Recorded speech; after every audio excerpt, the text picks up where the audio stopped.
Horror is subjective. What scares me might not scare you. What I find utterly terrifying might be amusing or even wanted by someone else. Horror video games fall victim to this all the time. We see it every single year. Even though I may really like a game like Still Wakes the Deep, you might absolutely hate it and think it's just a walking simulator. What scares us is based on how we see things, how we see life.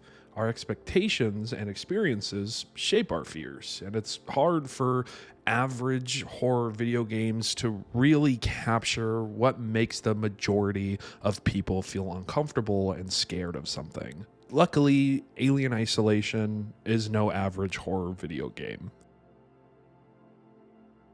Alien Isolation released a staggering 10 years ago on October 6th, 2014. And isn't it crazy that 2014 was 10 years ago? Almost instantly, it became a fan favorite horror game. I mean, this game is synonymous with the IGN number 7 or 5, whatever number they gave it. And fans absolutely revolting against IGN because of how much they love the game. Now, before I tell you my own thoughts on it, let me lay out my innate bias for you. I'm a huge horror fan. Horror is my favorite genre in any form of media ever. I absolutely love the Alien franchise as well, especially the first film. I genuinely think it may be one of the best horror films ever made and one of the most important horror films ever made, but that's a story for a different time. My love for this franchise made me drawn to this game. Everything about it looked exciting. The setting looked out of this world.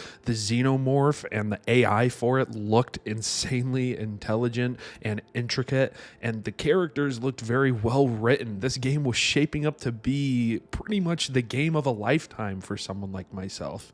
And when it released, I didn't like it. Look, 2014 was a different time for me, okay? I was like 12. I only really played Minecraft, League of Legends, and Call of Duty. I know, the Game of Champions, right? I think single-player games really started to take hold of me when I was around 14, and that's also when I really got into the horror genre across all different forms of media, and I still, though, wouldn't give the game a chance for probably another 5 years after that. We'd have to jump all the way to 2020. Freshman year of college for me was just a weird time because the state of the world, obviously, I had an entire college suite to myself, meaning I had a room that was made for 4 people and it was only me. I was in a completely new state that I had not grown up in. I was in a new town. I was in a whole different environment, and I wasn't really able to even go out and mingle or do things with other people in other dorm halls due to the state of the world and the school ruling. I felt extremely isolated. In fact, my dorm hall out of all of them was actually where my college sent kids who tested positive for you know what. I'm not going to say it because YouTube's going to absolutely destroy my video, but unbeknownst to all of us that actually lived in this dorm, that's where they would send kids to isolate themselves. It was the first time in my life where I actually felt like I was completely alone.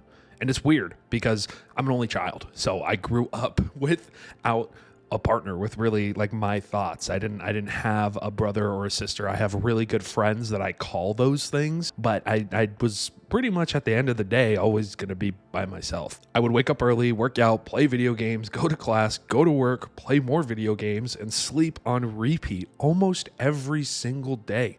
And it gave me a lot of time to look at who I was and what I was doing with my time alive. I had decided that this is the perfect opportunity for me to dive headfirst into my gaming backlog. If you don't know what a backlog is, it's essentially a very long list of items that nerds like myself make for recommended video games and for films. The biggest hurdle I had to pass during this backlog was Alien Isolation. I know, I'm yapping a lot. Okay, I'm not talking about the game. I'm getting there. All right, let's get, I'm going to get into it now. When I first really dove into the game, the first thing I noticed was the atmosphere.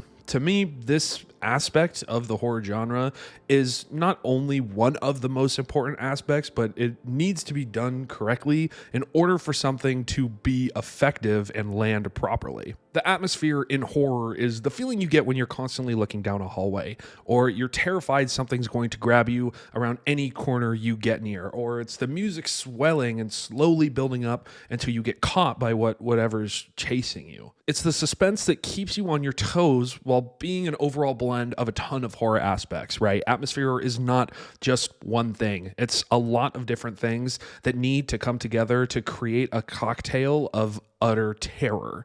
And this game does pretty much all of it perfectly. It's weird because in this game, you will have small rooms, you will have small little areas, and every single corner of the environment is terrifying. It's genuinely scary to go down every corridor, every room, every hall, even the cutscenes. They just kind of ooze tension. And for me, anyway, it kept me looking over my shoulder the entire time. Parts that would take normal video game people like myself, or just people who play video games 15-30 minutes to get through, it would take me almost double the time because I was moving so slowly, because I was really trying my best while playing this game the first time and the most recent time to not get caught. I wanted to do this game almost 100% without getting caught. That's a lot easier said than done because that xenomorph would literally just appear. Right? And it works in such a cool way. Can we talk about that for a second? The xenomorph in this game is absolutely insane. And to think that this AI was made and crafted in 2014, 10 years ago, is mind-boggling. I genuinely think that the AI of Alien Isolation is crazy good. And I think that Alien in particular still holds up against pretty much all of the heavy hitters that we have in today's age. Are there cheesy moments and times that the AI doesn't work 100%? Of course there is. Again, this game is 10 years old, but the oh my God, I can't speak. The utter fear that the monster creates while stomping around the ship, while coming up on your little scanning device, it genuinely distracts you from these moments of it not working. I found myself holding my breath in real life while trying to hide from the alien, while trying to sit in a locker and not get caught. Like, I'm not actually in the game, but it's having that effect on me because of the overall design of the game and the alien, and it just works. I mentioned the feeling of being isolated earlier, and I told that little story at the start for a reason. Isolation is in the title of this game for a very particular reason.